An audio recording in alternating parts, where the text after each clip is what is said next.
선영은 아들이 결혼한다는 소식을 들었을 때 가장 먼저 생각한 것이 집이었습니다.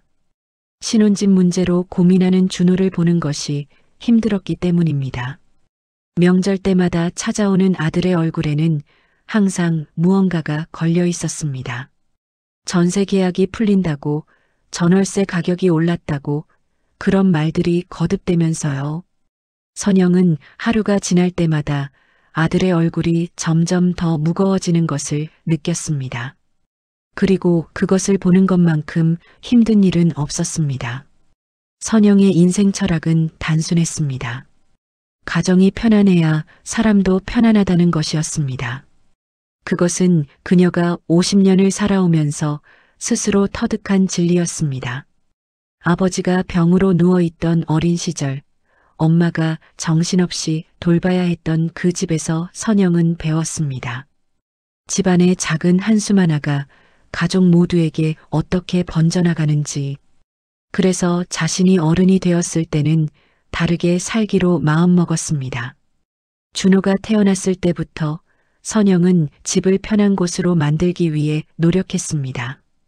아침 6시면 일어나 밥을 지었습니다. 점심은 준호 친구들이 놀러 올 때마다 넉넉하게 준비했습니다. 저녁마다 밥상 위에는 3가지 반찬이 꼭 있었습니다. 명절이 가까워지면 진작부터 준호에게 언제쯤 올래? 라고 먼저 연락했습니다. 그것이 선영의 방식이었습니다. 잔소리 대신 행동으로, 말 대신 손으로 사랑을 표현하는 것. 그렇게 살아왔습니다. 결혼 이야기가 나왔을 때 선영은 기뻤습니다. 준호가 행복해 보였기 때문입니다. 서연이라는 며느리가 정성스럽고 상냥했기 때문입니다. 그러나 신혼집 문제가 계속되자 선영의 마음속에는 조용한 불안감이 자리 잡기 시작했습니다. 자기 아들이 힘들어하는데 자신이 도와주지 못한다는 죄책감이었습니다.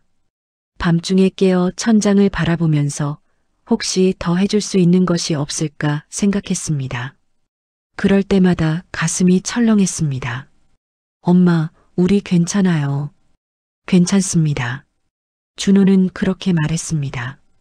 바쁜 일과 속에서 잠깐 시간을 내어 엄마를 찾아와 그런 말을 했습니다. 하지만 그 말 속에는 엄마는 모르는 부부만의 작은 숨소리가 묻어 있었습니다. 그날 오후였습니다. 준호와 서연이 집에 온 날 선영은 차를 마시다가 슬쩍 일어섰습니다. 남편이 신문을 읽고 있는 거실을 지나 침실로 들어갔습니다. 침대 밑에는 오랫동안 넣어두었던 서류함이 있었습니다. 손잡이가 까맣게 변한 그 서류함입니다. 선영은 천천히 그것을 끌어내 앉았습니다. 손가락이 약간 떨렸습니다. 등기증은 생각보다 얇은 종이였습니다. 아파트 전세금으로 몇 년을 일했던 그 아파트, 이제 겨우 이 종이 한 장으로 표현되는 것인가 싶었습니다. 선영은 그것을 들었다 놨다를 반복했습니다. 마음속으로는 이미 결정이 서 있었지만 손은 아직 받아들이지 못하고 있었습니다. 거실로 돌아왔을 때 준호와 서연은 아직 차를 마시고 있었습니다. 편한 표정이었습니다. 아무것도 모르는 표정이었습니다. 선영은 그들 앞에 등기증을 내밀었습니다. 준호의 얼굴이 변했습니다. 서연도 놀라 입을 다물지 못했습니다. 새 가정은 편해야 한다. 그래야 마음도 편하지. 선영은 그렇게만 말했습니다. 더 이상의 설명은 하지 않았습니다. 설명할 필요도 없었습니다. 그것은 결정이 아니라 필연이었기 때문입니다. 모든 것이 그 한마디로 이루어졌습니다. 엄마, 이건... 준호의 목소리가 떨렸습니다. 서연의 눈가가 붉어졌습니다. 그들은 감사하다고, 고맙다고, 죄송하다고 여러 번 말했습니다. 선영은 그 말들을 들으며 조용히 미소 지었습니다. 그것이 자신이 원하던 것이 아니었기 때문입니다. 선영이 바라던 것은 감사의 말이 아니었습니다. 그것도 아니었습니다. 선영이 원했던 것은 단 하나였습니다. 가족이 서로를 있는 그대로 존중해 주는 것. 그리고 그 따뜻한 밥상 옆에서 누군가 밥 맛있다고 말해주는 것. 그것뿐이었습니다. 창밖으로는 늦가을이 들어서 있었습니다. 나뭇가지가 하나둘 벗겨지는 계절. 선영은 생각했습니다. 이것으로 충분하다고. 아들 부부가 그 아파트에서 잘 살게 되면 명절마다 자신을 찾아와 밥을 나눠 먹으면 그것이 가장 큰 복이라고. 선영의 얼굴에 작은 주름이 늘어났습니다. 그것은 고통이 아니라 오랫동안 입가에 맺혀 있던 사랑이 비로소 결실을 본 자국이었습니다. 그러나 그 순간 선영은 알지 못했습니다. 몇 달 뒤 여름이 오면 자신의 사랑이 얼마나 가벼운 것으로 평가받을 것인지를, 그리고 그것이 어떻게 자신의 가슴을 무너뜨릴 것인지를. 지금 이 순간 선영은 다만 아들이 행복해 보여서 기뻤습니다. 가족이 마침내 편안해 보여서 마음이 놓였습니다. 창밖의 가을은 계속 깊어가고 있었습니다. 여름이 왔습니다. 아파트 등기증을 건넨 지 8달이 지난 시점이었습니다. 준호와 서연은 그 시간 동안 신혼집을 알뜰하게 꾸미고 있었습니다. 선영은 명절 때마다 아들 부부의 모습을 보며 가슴이 따뜻해졌습니다. 역시 잘한 결정이었다고 생각했습니다. 밥상을 차릴 때마다 아파트 한 채가 가져다 준 그 편안함이 전염되어 오는 것 같았습니다. 그런데 6월의 마지막 주, 준호가 찾아왔습니다. 엄마, 아빠, 우리 이번에. 준호는 말을 이으며 미소 지었습니다. 그 미소에는 뭔가 의도적인 것이 묻어 있었습니다. 거실의 에어컨 실바람 속에서 선영은 그 미묘함을 감지했습니다. 여름휴가 때 양가 부모님들 모시고 나가려고 해요. 그리고 휴가비를 챙겨드리려고 온 거예요. 선영의 눈이 반짝였습니다. 아들이 효도하는 것을 보는 일은 모든 어머니의 작은 기쁨입니다. 특히 며느리와 함께 찾아온 마음은 더욱 소중했습니다. 선영은 일어섰습니다. 아, 괜찮아. 그럴 필요 없어. 아니에요, 엄마. 우리가 챙겨야지요. 서연이 밝은 목소리로 대답했습니다. 선영의 마음이 한층 부드러워졌습니다. 저둘이 정말 좋은 부부가 되었구나, 라고 생각했습니다. 준호가 작은 봉투 2개를 꺼냈습니다. 하나는 시댁 쪽이고 하나는 친정 쪽이라고 설명했습니다. 선영은 그 말을 들으며 미소를 지었습니다. 얼마나 정성스럽게 생각했는지 보였습니다. 이제 결혼한 아들의 성숙함이 얼마나 자랑스러운지요. 선영은 봉투를 받았습니다. 손의 무게로 얼추 짐작했습니다. 그리 많은 돈이 들어있지는 않겠지만 그것이 중요한 것이 아니었습니다. 아들이 어른이 되어 부모를 배려하는 마음, 그것이 중요했습니다. 선영은 봉투를 열었습니다. 5만권 이내 10만 원이었습니다. 선영의 손가락이 멈췄습니다. 고마워. 정말 고마워. 선영은 그렇게 말했습니다. 목소리는 자연스러웠습니다. 얼굴도 문제 없었습니다. 선영은 남편에게 봉투를 건네주며 미소 지었습니다. 남편은 좋은 아들 둔 거 감지덕지라고 웃음으로 대답했습니다. 아무도 이상한 것을 느끼지 못했습니다. 그런데 그 순간입니다. 준호가 휴대폰을 꺼내더니 뭔가를 보여주려고 했습니다. 서연이 그를 말렸습니다. 그들의 눈이 마주쳤습니다. 그리고 무언가가 오가는 것을 선영은 놓치지 않았습니다. 친정 부모님께는 많이 드린 것 같은데? 선영의 목소리는 차분했습니다. 하지만 그 차분함 아래에는 조용한 호기심이 흘러 있었습니다. 네, 형편이 조금 괜찮아서요. 준호가 대답했습니다. 서연이 그의 손을 잡아주듯 곁에 섰습니다. 얼마? 300만 원이에요.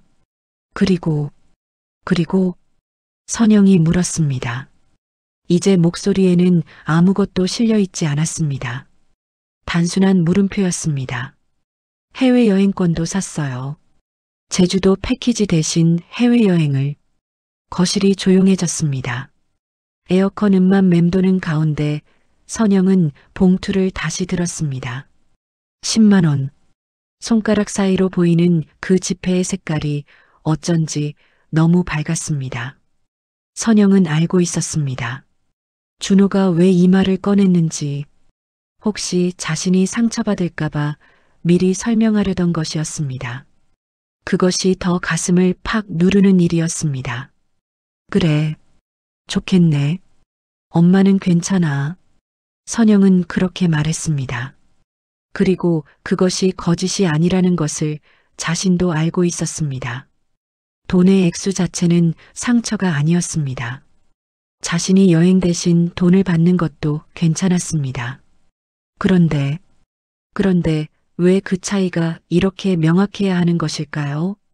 준호 부부가 나간 뒤 선영은 한참 동안 거실에 앉아 있었습니다. 5만 원짜리 2장 봉투를 무릎에 놓고 남편은 신문을 펼쳤습니다. 뭐해? 고마운 일인데 뭐. 남편이 말했습니다. 나도 고마워.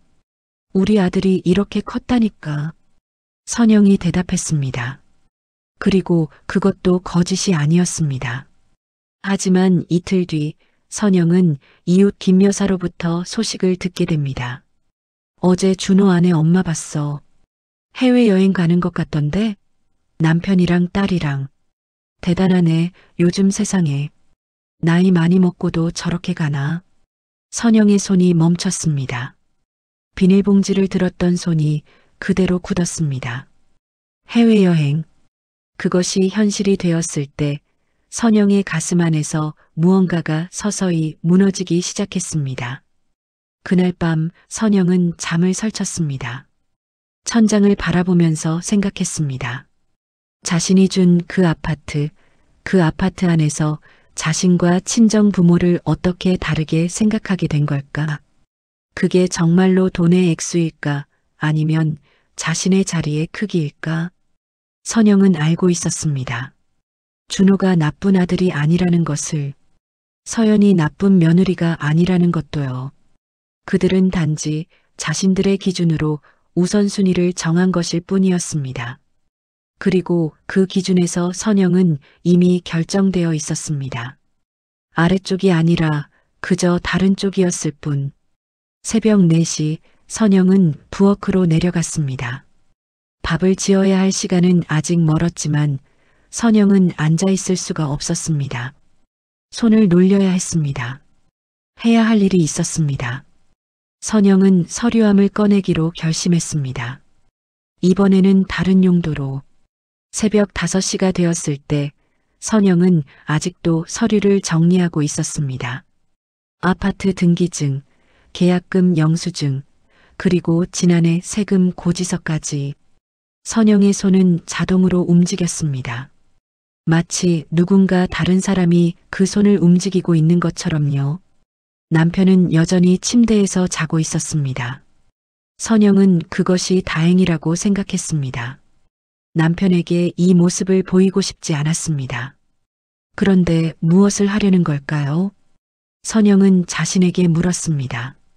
손가락 사이에 5만 건 봉투가 있었습니다. 그 아래에는 300만 원의 세개가 있었습니다.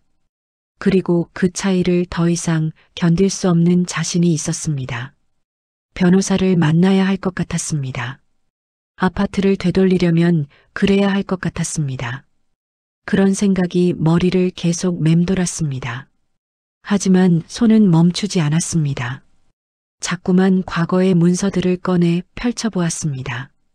오늘은 목요일이었습니다. 준호는 회사를 간 지 오래였습니다. 서연이는 아마도 여전히 자고 있을 것입니다. 그 아파트에서, 자신이 준 그 아파트에서 선영의 가슴이 철렁했습니다. 그날 오후 선영은 택시를 탔습니다. 목적지는 준호 집이었습니다. 버스를 타거나 지하철을 탈 수도 있었지만 선영은 택시를 선택했습니다. 빨리 도착하고 싶었습니다. 아니, 이 마음이 정말로 자신의 것인지 확인하고 싶었습니다. 아파트 앞에서 선영은 한참을 서 있었습니다. 이 집이 자신의 것이라는 것을 다시 한번 확인하려는 듯이요. 그리고 동시에 이미 자신의 것이 아니라는 것을 인정하려는 듯이요. 현관문을 두드렸습니다. 엄마. 서연이가 나왔습니다. 옷을 제대로 입고 있었습니다. 뭔가 나가려던 참이었나 봅니다. 선영의 마음이 철렁했습니다. 아, 미안. 나가는 거였어? 아니에요. 아까 깼어요. 들어와요. 서연이의 목소리는 자연스러웠습니다. 상냥했습니다. 그것이 더 가슴을 아프게 했습니다. 이 며느리가 나쁜 사람이 아니라는 것을 선영은 너무 잘 알고 있었으니까요. 우리 준호는 일 때문에 출장을 갔어요. 어제 연락했다고 생각했는데 서연이의 말은 거기서 끝났습니다. 하지만 선영에게는 들렸습니다. 그 문장 뒤에 붙을 엄마는 몰라요? 라는 말이요. 선영은 거실에 앉았습니다. 거실은 생각보다 잘 꾸며져 있었습니다. 자신이 준 것이 맞다는 증거가 여기저기 있었습니다. 벽에 붙은 사진, 현관의 신발장, 그 모든 것이 자신의 아파트라는 문제를 계속 상기시켰습니다. 엄마, 뭔가 있어요? 거기 앉은 모습이. 서연이가 물었습니다. 우리 준호, 최근에 뭔가 스트레스 많이 받아? 선영이 물었습니다. 대답 대신 질문으로요. 서연이는 한 발 물러섰습니다. 얼굴이 조금 굳었습니다. 그런데 왜 그러세요? 그냥 엄마 눈에 우리 아들이 그런 것 같아서. 아, 아니에요. 잘 지내고 있어요. 왜 그러세요? 서연이의 말투가 조금 바뀌었습니다. 경계하는 톤이었습니다. 선영은 그것을 느꼈습니다. 그리고 그 경계는 자신의 질문 때문이 아니라 자신의 존재 자체 때문이라는 것을 알았습니다. 선영은 일어났습니다. 그래. 그럼 괜찮겠네. 엄마는 그냥 들렀어. 이렇게 가세요? 응. 아빠 기다릴 것 같아서. 선영은 거짓말을 했습니다. 아버지는 집에서 낮잠을 자고 있을 것입니다. 하지만 서연이는 더 이상 선영을 붙잡지 않았습니다. 현관에서 선영은 다시 한번 집안을 둘러보았습니다. 이 집이 자신의 이름으로 등기되어 있다는 것이 이제는 그저 법률적 문제일 뿐이라는 생각이 들었습니다. 마음은 이미 여기서 나가 있었습니다. 그 아래쪽으로요. 택시 안에서 선영은 한참 동안 아무것도 하지 않았습니다. 집에 돌아왔을 때는 오후 3시가 지나 있었습니다. 남편은 여전히 외출 중이었습니다. 선영은 침대 밑에 서류함을 다시 꺼냈습니다. 이번에는 손이 떨리지 않았습니다. 변호사에게 전화를 걸었습니다. 준호에게는 말하지 않기로 했습니다. 서연이에게도 말하지 않기로 했습니다. 이것은 자신의 문제였습니다. 자신의 자존의 문제였습니다. 네, 손실을 최소화하는 방향으로. 네, 알겠습니다. 전화를 끊은 뒤 선영은 한참을 가만히 앉아 있었습니다. 이게 맞는 일일까요? 선영의 마음은 계속 흔들렸습니다. 아들을 배신하는 건 아닐까? 며느리를 상처 주는 건 아닐까? 그런 생각들이 밀려왔습니다. 그런데 그날 밤 준호로부터 메시지가 왔습니다. 엄마, 오늘 집에 오셨다고? 왜 얘기 안 해? 선영의 손이 떨렸습니다. 그냥 들렀어. 괜찮아. 그게 무슨 말이세요? 우리한테 연락도 안 하고? 엄마 왜 이러세요? 문자는 거기서 끝났습니다. 하지만 그 뒤에는 무수한 질문들이 숨어 있었습니다. 준호의 불안함이 보였습니다. 서연이에게서 뭔가를 들은 것 같았습니다.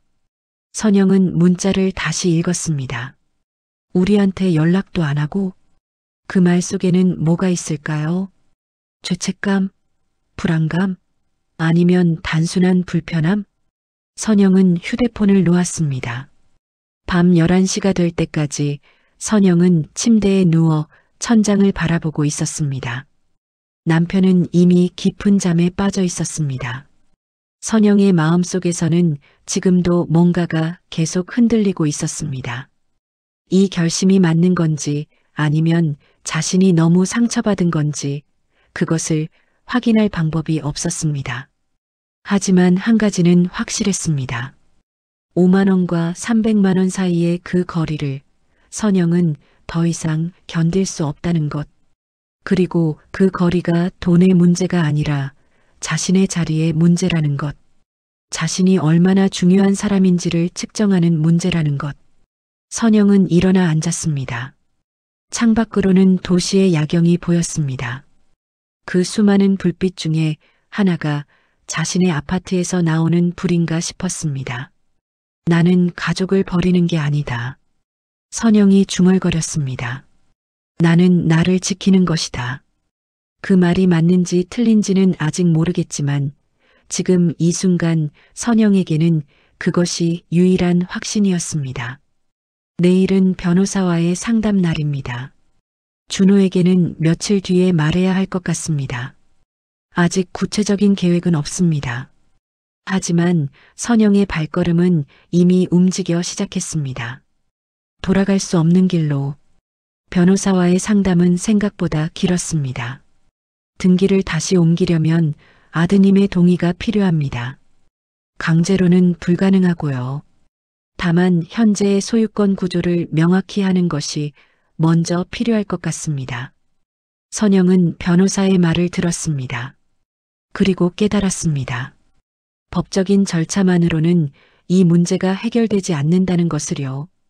이것은 아파트 소유권의 문제가 아니라 마음의 문제였습니다. 그날 저녁 선영은 준호에게 전화를 걸기로 결심했습니다. 엄마요. 목소리는 차분했습니다. 하지만 손은 떨리고 있었습니다. 아, 엄마. 뭐 하세요? 요즘 뭔가 이상한데. 준호의 목소리에는 불안이 묻어 있었습니다. 우리 만날 수 있을까? 넷이서. 엄마, 아빠, 우리 둘이. 침묵이 흘렀습니다. 네, 알겠습니다. 언제요? 이번 주 일요일 오후면 괜찮을까? 선영은 그렇게 말했습니다. 그리고 전화를 끊었습니다.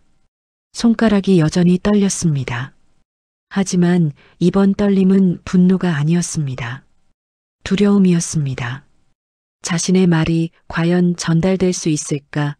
이 관계가 정말로 깨어질까 하는 두려움이었습니다. 일요일이 오기까지 사흘이 남아 있었습니다. 선영은 그 사흘 동안 무엇을 해야 할지 생각했습니다. 아들에게 어떻게 말할 것인가? 그것만 생각했습니다. 감정적으로 쏟아내고 싶은 마음도 있었습니다. 하지만 그럴 수는 없었습니다. 이것은 선영의 문제이자 동시에 세 사람의 문제였으니까요. 토요일 저녁 선영은 남편에게 상황을 설명했습니다. 내가 아파트를 돌려받으려고 한다고? 남편의 얼굴이 굳었습니다. 아니야. 내가 그 아파트를 통해 뭔가를 배우고 싶어? 그게 돈의 문제가 아니라 마음의 문제라는 걸. 선영이 설명했습니다. 가족이 나를 어떻게 보는지, 내 자리가 얼마나 중요한지, 그걸 다시 정의하고 싶어? 남편은 한참을 아무것도 말하지 않았습니다. 그리고 나서야 말했습니다. 힘들겠네. 단 3마디였습니다. 하지만 그 말 속에는 모든 것이 들어 있었습니다.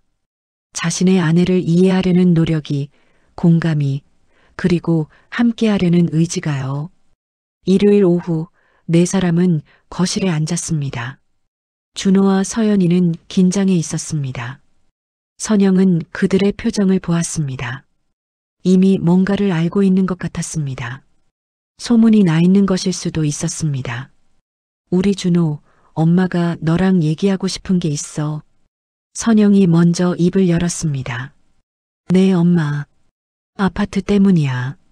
선영은 그렇게 시작했습니다. 그리고 천천히 자신의 마음을 전했습니다.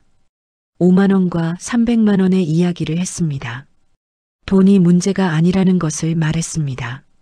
자신이 가족 내에서 어떤 자리를 차지하고 있는지에 대한 질문을 던졌습니다. 엄마, 그게 준호가 말을 꺼냈습니다. 하지만 선영은 그를 가로막지 않았습니다. 먼저 할 말을 다 하려고 했습니다. 엄마는 너희를 버린 게 아니야. 다만 나도 존중받고 싶었어. 그게 전부야. 거실이 조용해졌습니다. 서연이의 눈가가 붉어졌습니다. 미안해요.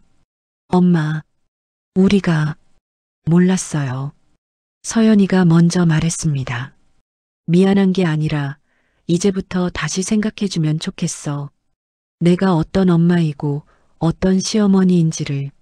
선영이 대답했습니다. 준호는 한참 동안 말이 없었습니다.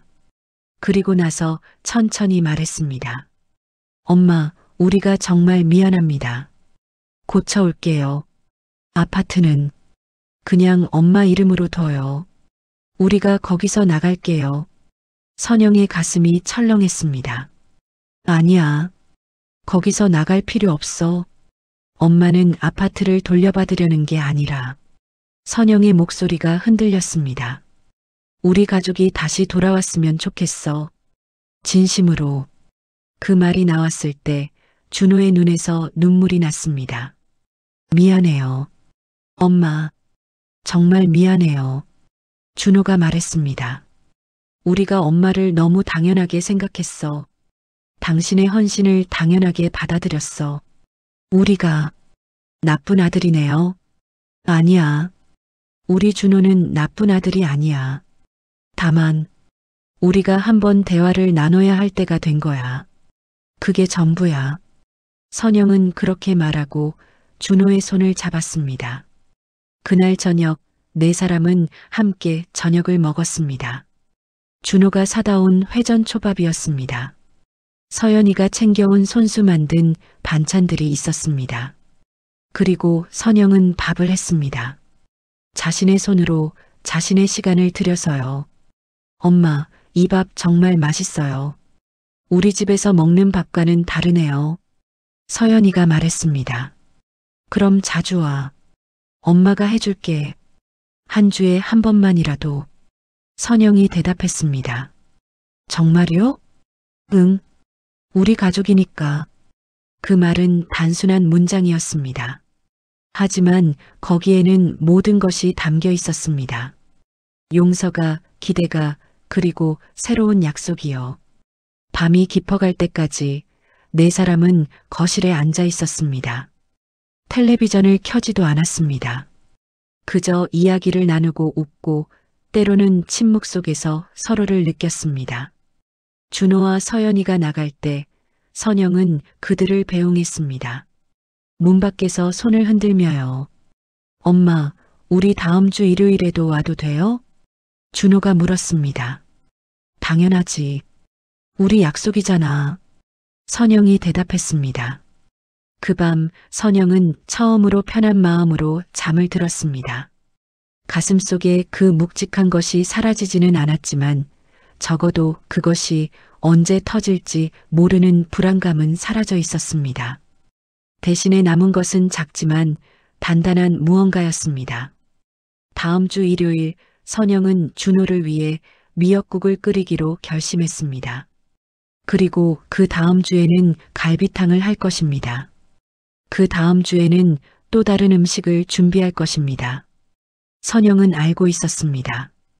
이것이 관계를 회복하는 방법이라는 것을. 말이 아니라 손으로, 시간으로, 그리고 계속되는 헌신으로요. 아파트의 등기는 여전히 자신의 이름으로 남아 있습니다. 하지만 이제 그것은 문제가 아닙니다. 더 중요한 것이 생겼으니까요. 가족 내에서 자신의 자리를 다시 정의하고 그 자리를 당당하게 지켜내는 일. 그것이 이제 선영의 과제입니다. 계절이 바뀌었습니다. 가을이 되고 겨울이 들어서고 봄이 왔습니다. 1년이라는 시간이 선영의 삶에 얼마나 많은 변화를 가져왔는지 지금의 선영은 잘 알고 있었습니다. 매주 일요일은 여전히 특별한 날이었습니다. 준호와 서연이는 정해진 시간에 찾아왔습니다. 선영은 그들을 위해 밥을 했습니다. 처음에는 미역국으로 시작했다가 나중에는 갈비탕이 되었고 언제부턴가는 그저 엄마가 해주는 밥이 되었습니다. 그 밥에는 특정한 이름이 없었습니다. 그것이 더 좋았습니다. 엄마, 이거 정말 맛있네요. 서연이가 밥을 한술 먹고 말했습니다. 자주 해주니까 자꾸 그럼. 우리 준호가 저 때만 해도. 선영이 말을 시작했습니다. 준호가 어렸을 때 이야기를 꺼냈습니다. 그런데 지금도 이 맛을 모르고 있었네. 우리 딩동댕이. 선영이 준호의 머리를 톡 쳤습니다. 준호는 웃음으로 대답했습니다. 그리고 그 웃음이 얼마나 편한 웃음인지 선영은 가슴으로 느낄 수 있었습니다. 근데 엄마, 진짜 미안해. 우리가 그때 준호가 다시 꺼내놓은 지난날의 일. 여전히 그에게는 상처였나 봅니다. 에이, 그건 이미 지난 일이야. 우리가 새로 시작한 거지. 선영이 손을 저었습니다. 하지만 그만해. 모두가 실수를 하는 거야. 그 실수 속에서 배우는 거고. 우리 가족도 그렇게 배웠잖아. 선영의 말에 준호와 서연이는 고개를 끄덕였습니다. 그날 저녁 네 사람은 함께 거실에서 영화를 봤습니다. 가볍고 웃을 수 있는 영화였습니다. 영화가 끝날 때쯤 서연이가 선영의 손을 잡았습니다. 특별한 이유는 없었습니다. 그저 그렇게 하고 싶었을 뿐이었습니다. 선영은 그 손의 온기를 느꼈습니다. 지난해 여름 5만 원 봉투가 들어왔던 그날, 선영은 그 손을 잡을 수 있을 줄 몰랐습니다. 이렇게 편하게, 이렇게 자연스럽게요. 감사합니다, 엄마. 서연이가 조용히 말했습니다. 뭘? 우리를 다시 받아줘서요. 우리의 실수를 용서해줘서요. 선영은 대답하지 않았습니다. 대신 서연이의 손을 한 번 더 꼭 잡아주었습니다. 시간이 더 흐르자 선영의 삶에도 작은 변화들이 생겨났습니다. 남편은 우리 여보가 참 단단한 사람이로구나라고 자주 말하게 되었습니다. 그 말 속에는 존경이 담겨 있었습니다. 선영은 그 존경을 받으며 조금 더 큰 사람이 되었습니다. 이웃 김 여사도 예전처럼 말을 걸어왔습니다. 하지만 이제 선영은 다르게 대답했습니다. 우리 준호 요즘 어때? 신혼이 힘들지 않아? 아니에요. 정말 잘 지내고 있어요. 우리 아들이 좋은 며느리 만났어. 선영은 이제 자신 있게 말할 수 있었습니다. 그리고 진짜로 그렇게 믿고 있었습니다. 가을이 다시 돌아왔을 때 준호와 서연이는 좋은 소식을 가지고 왔습니다. 엄마, 아빠, 우리. 준호가 입을 열었습니다. 서연이는 그의 손을 잡고 있었습니다. 우리 아기가 생겼어요. 선영의 눈이 반짝였습니다. 하지만 나온 것은 눈물이었습니다. 진짜? 우리 손주? 네, 엄마. 선영은 준호를 안았습니다. 그리고 서연이도 안았습니다. 그 안에서 모든 것이 다시 정리되는 것 같았습니다. 지난날의 상처도 분노도 절망도 그것들이 모두 이 순간을 위한 과정이었다는 생각이 들었습니다. 엄마, 미안해. 준호가 다시 말했습니다. 뭐가? 우리가 당신을 사랑하는 방법을 너무 늦게 배웠어. 선영은 준호의 말을 들으며 웃음이 나왔습니다. 그런 건 언제 배워도 괜찮아. 중요한 건 지금 알고 있다는 것뿐이야. 그 밤 선영은 잠을 설쳤습니다. 하지만 이번에는 고통 때문이 아니었습니다. 설렘 때문이었습니다. 손주를 볼 생각에, 그리고 그 손주를 품에 안고 사랑할 자신의 모습을 상상하며요. 새해가 되었을 때 선영은 특별한 결심을 했습니다. 아파트의 등기는 여전히 자신의 이름으로 되어 있었습니다. 하지만 이제 그것을 준호에게 다시 넘기기로 했습니다. 단 이번에는 다르게요. 우리 준호에게 줄게. 다만 한 가지 약속이 있어. 뭐예요, 엄마? 매주 일요일 우리 밥상을 함께 하자. 네 아내도 우리 손주도 함께.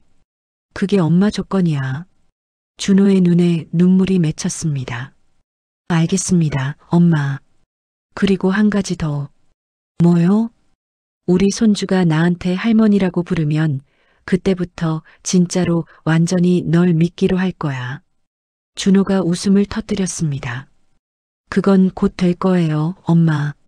선영은 스스로를 다독였습니다.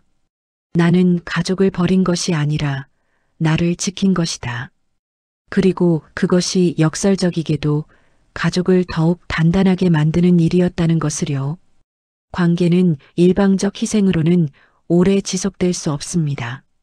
공평함과 상호 존중이 있을 때만 그것이 사랑으로 거듭날 수 있습니다. 선영은 이제 그것을 알고 있습니다. 계절은 계속 흘러갑니다. 선영은 여전히 매주 일요일 밥을 합니다. 그 밥 옆에는 이제 아기의 신음음도 앉아 있습니다. 아기는 아직 할머니의 말을 모르지만 선영은 알고 있습니다. 언젠가 그 아기가 자라서 할머니라고 부를 그날 자신의 인생이 완성될 것이라는 것을요. 할머니, 밥 맛있어. 그 말이 들릴 날까지 선영은 계속할 것입니다. 밥을 하고 사랑을 하고 자신의 자리를 당당하게 지켜내는 일을요. 그것이 바로 선영이 배운 가장 큰 진리였습니다.